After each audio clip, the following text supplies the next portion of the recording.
this chapter is going to be on chapter 2 not chapter 2 out of your textbook, but B2 out of your textbook. We're going to talk about browsable content. And browsable content, we're just going to say how we're going to organize our information so that our visitors or our customers can easily navigate our website and navigate the information on our website. And we'll define organizational schemes are going to be schemes that are applied to how our information, our navigational tools are okay, how things are going to be organized on our website as far as content. The first we'll look at it will be the hierarchical organization, and a good example of this is the Yahoo site. And the Yahoo site, if you're familiar with that site, presents certain topics and clicks and such that you can select. And for instance, if the user were going to select shopping, then we would find a second level under our top level there where we selected shopping. We will be sent to a level where we'd select what type of items we'd be looking for, or the shopping categories as it's identified here.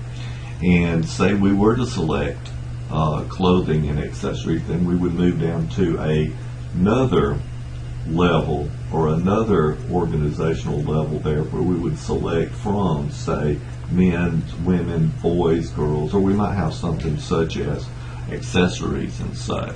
Okay. Another type of organizational would be alphabetical organization. That's where we're going to organize things according to alphabetical order. Next would be the chronological organization, and with this, it is going to be based on the time or the historical time when something occurred, and in this way we're going to select presidents, or we can select a president according to the order of when they served. And so here you can see that the presidents are listed. You could click on those, and it's easy to find looking through them because they're presented in chronological order.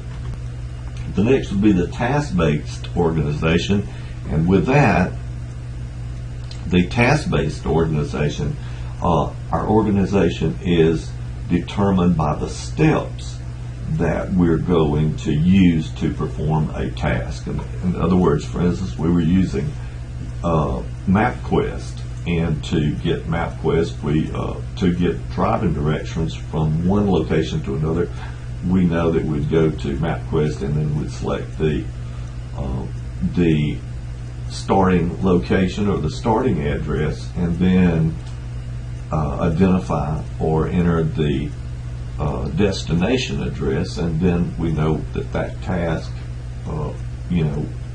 getting those directions or determine the steps that we use and what's accessed is determined by those two things there. The other type of side is the popularity-based organization, and the popularity-based organization would be where something would be ranked by popularity. And an example of that would be the Billboard Hot 100, and this is where, of course, music is ranked in its according to its popularity.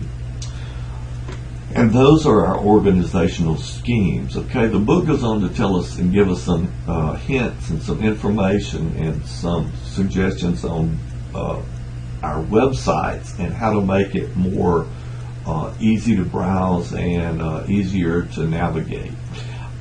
We need to structure our content in according to our customers, and the suggestion is to use the card sorting method. And with the card sorting method, we would have something such as small cards with, say, topics or categories, and then for each one of those topics or categories, we'd maybe have a subtopic or categories categories that we wanted to make available through our website, and let the customer group those cards. It could be done with just a set of index cards, or indicate, maybe a post-it notes.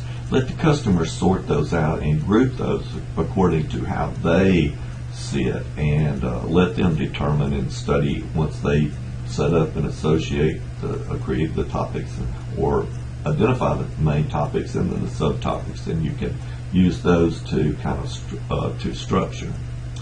Also, you want to provide strong information sense. Information sense, the perceived proximity to desired information delivered by cues such as text, links, names, images, headings, groupings, page layouts, and previous pages seen.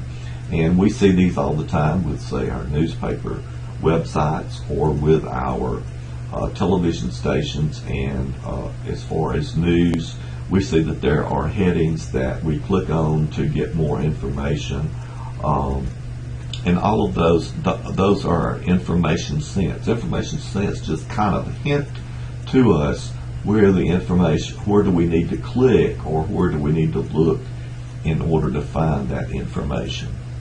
Here's information sense with us identified at this website for a store here, and we've clicked on holiday as far as departments, and you can see that I guess holiday is not the normal part of that website, but right now holiday is up at the top, and by clicking on holiday we know we're going to information related to holidays. And from that we might see we're interested in Christmas trees or accessories, and so we would then click on the Christmas tree icon, and then we might be presented further information, but we would be kind of guided to the specific information we wanted to read. All right. Another suggestion is helping customers find their way back. You want your customers to feel adventurous in browsing your site, but you also want to make them it easy for them to get back to a page that they're comfortable at in case they get lost within the website. Make it easy for them to get back. And one of the main used methods of that are to provide tab rows. And our websites you guys are creating, most of you are using tab rows up at the top, and you've got your different tabs, navigation tabs that take you to different pages, easily to get back to the home page by clicking on home. Another method is using the breadcrumbs, and the breadcrumbs identify where what topics have I used, what topics have the customer clicked on in order to get where they're at. And so you can see here that this identifies where in this website and what this user clicked on in order to get to where they were. This is a lot more makes browsing a lot easier, gives the customer more confidence because they can see how they arrived at this site. And so if they should be able to click on one of those breadcrumbs and go back to one of the previous sites that they were on. So anyway, it gives the user a little bit of an idea about where they went or how they navigated to where they're at. And here we have a shot of the tab rows that we were talking about. And for instance, the highlighted here is furniture. And say the customer is looking for furniture, and maybe they go down and click on, for instance, living room furniture, and they get down to the tables, and maybe tables takes them through some kind of when the website takes them to something to do with tables that might be pads that might be put under the feet or something like that. The customer may be kind of actually clicked on something to go to that point, but they would like to get back to where they started, and so they can do that by clicking on furniture. So it gives the customer a little bit more confidence in browsing the site if they know they can get back real easy. Do not put too much content on the page. Don't overwhelm the customer with too much information. Factors that also lead to an overwhelmed feeling, or if the fonts are too small, if the sections on the page are indistinguishable, there's no clear hierarchy of the content. And we'll take a look at a screenshot here from a web page, and you can just see that there's too much. There's information up there. There's no sections identifying what type of information is in this particular section. It's just and there's no hierarchy at all there. Okay, so anyway, that again is kind of overwhelming and not very something we want to that we can easily use. Okay, all right. To reduce that information overload, design so the customer can scan to what they seek. And I think we've mentioned before in previous classes that the customer scans instead of reads the entire text on the page. Okay. Also lay out each page with a clear grid layout. And here we go. The book gives us an earlier version of this EPA Environmental Protection Agency web page, but this is their latest, and you can see that you've got your kind of a pattern that we're used to seeing here, and so we have we've got a layout there with 3 main sections there vertically,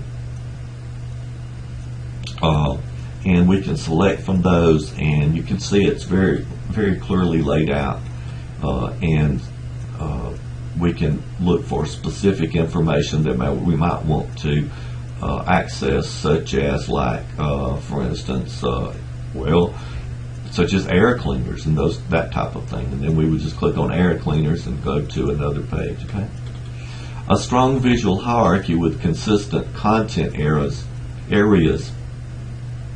are going to make things much easier, just as we saw just now on the EPA site, that we've got content areas that are easy to read, and if we stay with the content areas being across all of our pages, okay, then that's going to be easier for the customer to locate specific information. Also, make sure that you've got fonts that are easy to read.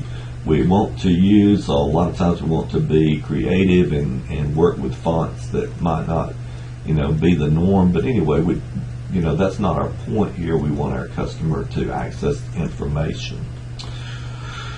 And just as we said there, build your site keeping these patterns and these organizational schemes in mind whenever you're developing your sites. Decide what type of organizational scheme do we need. Do you need to put your information in, say, some type of hierarchical organizational scheme, or does it need to be more in a task-based type of organization? Does it need to be put up in alphabetical order? Okay. All right.